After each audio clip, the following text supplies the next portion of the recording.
Okay, go. Tammy Wolf, Tammywolf. A little bit louder, please. Tammy Wolf, Tammywolf. All right, so what's it like for you? You're being recognized at the 10th annual Women in the Winner's Circle as a part of their leadership award. What is that like for you? Oh, it's a great honor. Lyn St. is an icon in the motorsports industry. She created this banquet and her academy, and to be recognized in motorsports, not only boat racing, is an honor, and it just shows that our industry is, people are taking, watching our industry, and we're part of the motorsports industry. And where does all of your passion for the motorsport, for powerboat racing, come from? Well, if you've ever been to a boat race, you'll see why. It is the most amazing sport. APBA is incredible, which is the American Powerboating Association. There is no other sport like tunnel boat or Formula powerboat racing because you don't race in the water, you glide on top of it, almost hovering. And how did you first get into the sport?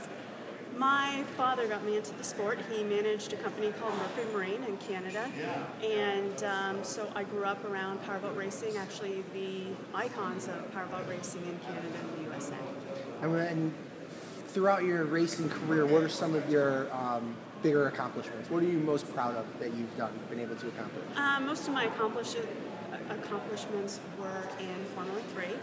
I am the first woman to get I'm the first woman to get second place in the series championship, now twice. First woman to get ranked second in the USA. Racing overseas, and we won France during the 24-hour was an honor. I'm the first woman to get a divisional championship as well as a regional championship. So great accomplishments, but we have a lot more to achieve. And what do you think the future of powerboat racing holds? What do you hope that the industry and the sport can accomplish and move forward with? Well, I'd like us to be where IndyCar and NASCAR is. The phenomenal thing about powerboat racing, we don't need a track. There's water everywhere. So no one has to build a track for us. And we're growing rapidly right now. People are seeing how economical powerboat racing is.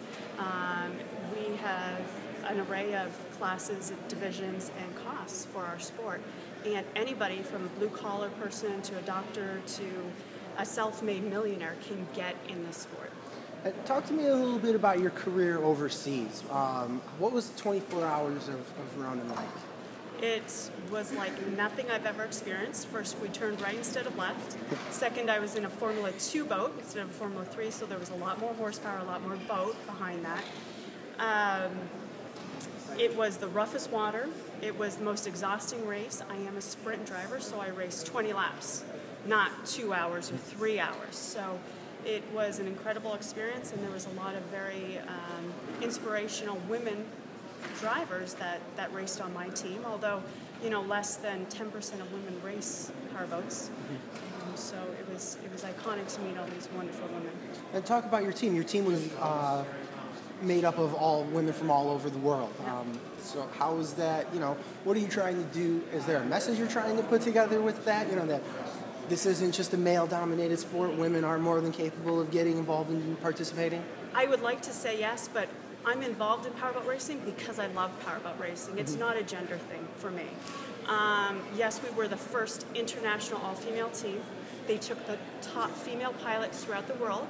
So I had a teammate from Norway, Sweden, France, and myself.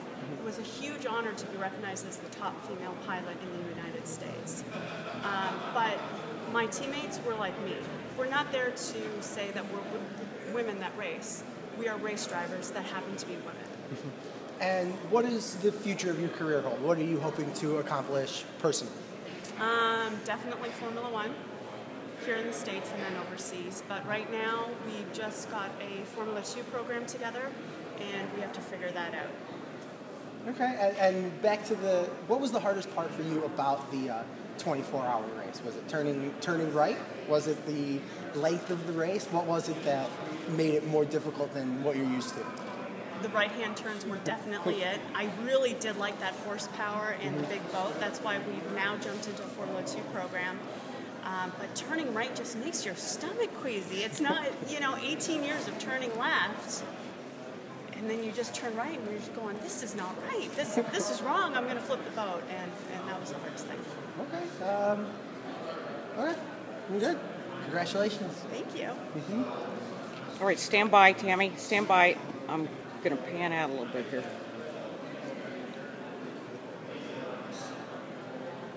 Hardcore Racing is here with Tammy Wolf. Woohoo! Woohoo!